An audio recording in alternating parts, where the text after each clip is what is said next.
faut qu'on arrête d'avoir peur de parler de la pédocriminalité en France. Il faut qu'on arrête d'avoir peur de parler de l'inceste. Ce sont des mots qui font peur. Et moi, c'est un propos qui n'engage que moi. C'est parce que forcément, il y a de la complicité en col blanc. Je suis désolé. Et je vais même aller plus loin et j'assume le propos. Est-ce que comme tu es en direct, on a un devoir, nous aussi, on a un devoir, bien entendu. Mais je vais juste répéter quelque chose qui a été dit en direct dans une émission chez vos confrères de Canal+, où il y a un ancien ministre de l'Éducation nationale, je ne vais pas citer le nom, qui a dit qu'un ancien ministre s'était fait gauler avec des enfants au Maroc. Je m'arrête là, tout le monde sait c'est qui, mais il y a une omerta qui fait que voilà, ça va passer crème. Donc je finirai mon propos en disant tout simplement, j'espère que l'imprescriptibilité en ce qui concerne les crimes sexuels sur les enfants finira par passer. Voilà. On va regarder cette histoire d'accusation et d'enquêtes là qui sont ouvertes pour des soupçons de faits à caractère sexuel dans le milieu périscolaire sur des enfants à Paris. Visiblement, il y a une espèce d'omerta, c'est ce que disent des familles concernant les agressions sexuelles sur les enfants. On va regarder maintenant cette série d'enquêtes pour soupçons de faits à caractère sexuel à l'encontre d'animateurs. On est dans les écoles maternelles parisiennes. Et là, on a été surpris de découvrir ce chiffre quand même. 30 animateurs en 2025 suspendus pour des suspicions de faits à caractère sexuel dans des écoles maternelles. Et ce sont des chiffres officiels, hein, ceux de la ville de Paris. Peut-être qu'il y en a plus. La dernière affaire en date, elle est grave. C'est une plainte pour viol aggravé avec constitution de partie civile qui a été déposée en début de semaine par la mère d'un petit garçon de 4 ans contre un animateur de la ville de Paris. Un juge d'instruction va être désigné. Cette plainte fait état de plusieurs actes de pénétration sexuelle commis sur l'enfant par cet animateur au sein de l'école maternelle Parmentier dans le 11e arrondissement parisien. Les faits auraient été commis dans les toilettes du centre de loisirs, lieu isolé permettant à l'auteur d'exercer cette autorité de fait sur l'enfant. C'est ce qui est écrit dans la plainte déposée et que notamment nos confrères de France Inter ont pu consulter. En juillet dernier, cet enfant de 4 ans avait commencé à parler et c'est pour ça que les parents se sont réveillés. Et la mère, elle dit en fait qu'il y a une omerta au sujet des violences sexuelles sur les enfants par ces animateurs du périscolaire parce que en fait la ville est bien embarrassée, ils ont du mal à trouver.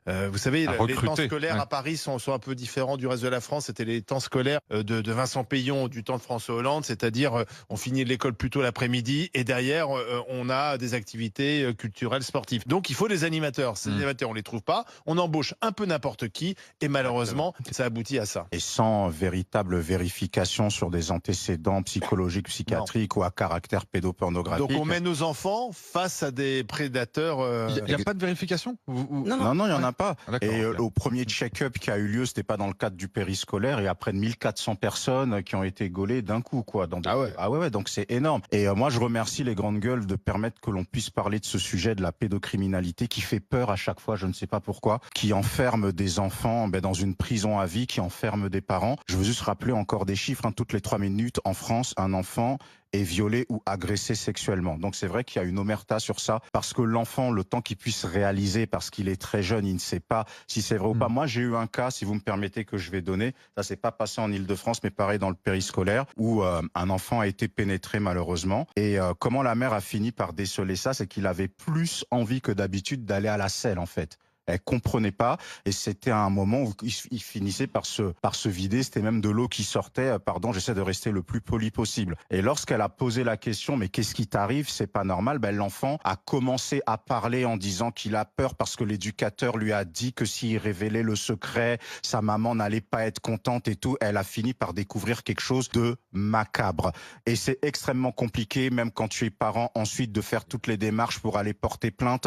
Donc effectivement, faut alerter les parents, dire à vos enfants qu'il n'est pas normal que quelqu'un puisse vous toucher, comme on dit, des termes simples, le corps, le pipi, comme on aime dire aux petits pour rester poli. Il faut alerter parce qu'on ne sait pas où ils sont. La mairie de Paris, dit qu'elle vérifie les casiers judiciaires et vérifie si les animateurs ne sont pas inscrits au fichier d'auteurs d'infractions sexuelles ou violentes. Et le maire du 11e, maire socialiste du 11e arrondissement, là où ont été commis les faits dénoncés, dit non, on a renforcé le recrutement. Donc il y a un discours officiel qui dit voilà le résultat. on contrôle, etc. Et dans les faits, on tombe quand même sur des animateurs qui agressent les enfants. Ouais. Et là, c'est un vrai scandale. Et c'est quand même, du côté de la mairie de Paris, c'est non, on fait tout bien, nous. Et puis, alors, ils portent plainte aussi avec les parents. Le mal est fait quand malheureusement l'agression a eu lieu. Ce qui est intéressant, c'est qu'en ce moment, je crois qu'il y a une proposition de loi au Sénat pour abolir la prescription en ce qui concerne les viols et les violences sur enfants. Voilà, sur enfants, de manière à ce que, quel que soit l'âge, quel que soit le nombre d'années qui soit passé, on puisse poursuivre l'auteur. Laura, toi qui as une enfant en bas âge. Oui, ça va être. Quand elle va aller à l'école, j'imagine qu'il va falloir lui parler, lui dire, comme disait, tu es prêt ça à lui dire, fais attention, qui te touche, qui te regarde. Déjà, étant moi-même ayant été victime, je le fais déjà et je ne touche pas ma fille. Et depuis que ma fille a 2 ans, elle se lave seule et seulement si elle me le demande en cas d'irritation. Je regarde, je ne m'approche pas de ses parties intimes, donc je suis extrêmement. Tu lui as appris comment faire, ouais. Oui, ouais. parce qu'avant c'était tabou, on n'en parlait pas et du coup voilà. Moi je suis très radicale sur ces sujets-là. Moi je suis pour qu'on fasse quasiment comme aux États-Unis, c'est-à-dire un fichier qui soit disponible à tout le monde. Il y a un fichier d'auteur d'infraction sexuelle public. Public. Ouais. C'est-à-dire que tu fais un harcèlement sexuel, on va juste dire un mot, tu es fiché pendant X mois. C'est-à-dire que tous les gens autour de toi, tu peux regarder dans ta commune qui sont les délinquants sexuels, et avant d'embaucher quelqu'un, tu peux regarder si c'est un délinquant sexuel. Je peux pas vous dire, j'essaie juste là de garder mon sang-froid et mon calme, que ce soit encore possible en 2025 qu'on entende des choses pareilles. Quand on parle de l'omerta, elle existe, mais elle existe même en famille. Bien sûr. Quand on vous dit tais-toi, sinon tu vas briser la famille. Oui, elle existe déjà dans les familles. Elle existe et elle est honteuse. Et je vais m'arrêter là. Alors moi, Laura, je tiens à te féliciter. Je suis aussi une ancienne victime de pédocriminalité, donc j'ai le même feu que toi, tu vois. J'en ai les larmes aux yeux. Ouais, souvent quand je parle de ces sujets, vous voyez que je m'énerve et tout. C'est un peu, je pense à Arnaud Gallet, je pense à tous ses camarades en fait. Quand il nous a arrivé ça, qu'est-ce qui peut nous arriver de pire? C'est pour ça qu'on est kamikaze, même sur BFM. Vous voyez, je parle de ces sujets librement. Qu'est-ce qui peut nous arriver de pire? Parce que l'enfant a été détruit. Et j'en veux vraiment aux politiques, mais vraiment, vraiment, vraiment, parce que ce sont des sujets qui sont là depuis des dizaines d'années. J'ai rappelé le chiffre de toutes les 3 minutes, il y a un enfant qui est brisé. Ils connaissent tous ces chiffres. Tous les jours, on nous parle la réforme des retraites, on nous met des sujets, on nous met des discours de technocrates, on comprend plus rien. Il y a des enfants qui sont brisés tous les jours et ils en ont rien à faire. Et un enfant brisé, ça donnera un adulte qui est déstabilisé, qui est flingué. Nous, on a la chance d'être stable dans notre tête. Ouf. Mais il y a des fous. Tu parlais des États-Unis. Sauf pour le soja. Au Canada, quand un pédocriminel sort de prison et qui va s'installer dans une ville ou dans un village, ça sort dans le journal local. Un tel, il a été condamné par ça, il habite là. Le maire est au courant.